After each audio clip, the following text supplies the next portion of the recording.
খুলে যাবে। সালাম দিত, সবাই সালাম দিত। আসসালামু আলাইকুম। আমরা সবাই ভালো আছি, আনন্দে আছি, আল্লাহর কেয়ারে আছি। আল্লাহ তার কেয়ারে থেকে তার কোনো ভয় না, কি বলো? এবং শয়তানের চক্রান্ত অবশ্যই দুর্বল। ইন্না কাইদা শাইতানু কানা দাইফা।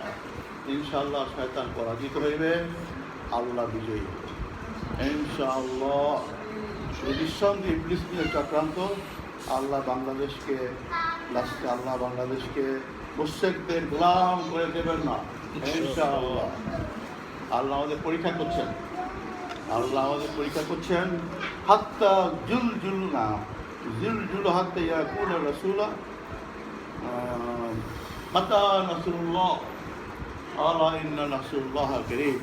রায় পর্যন্ত জুলজুল ভাব ছিল না, রায় হওয়ার পর জুলজুল ভাব চলে আসছে। এখন আল্লাহ সাহায্য ইনশাআল্লাহ। নিঃসন্দেহে ইহা একটি শয়তানের চক্রান্ত, এবং শয়তানের চক্রান্ত পরাজিত হবেই। আল্লাহ বাংলাদেশের 16 কোটি মানুষকে মুশরিকদের হাওলা করবেন না ইনশাআল্লাহ। আমরা অবশ্যই বিজয়ী হই ইনশাআল্লাহ।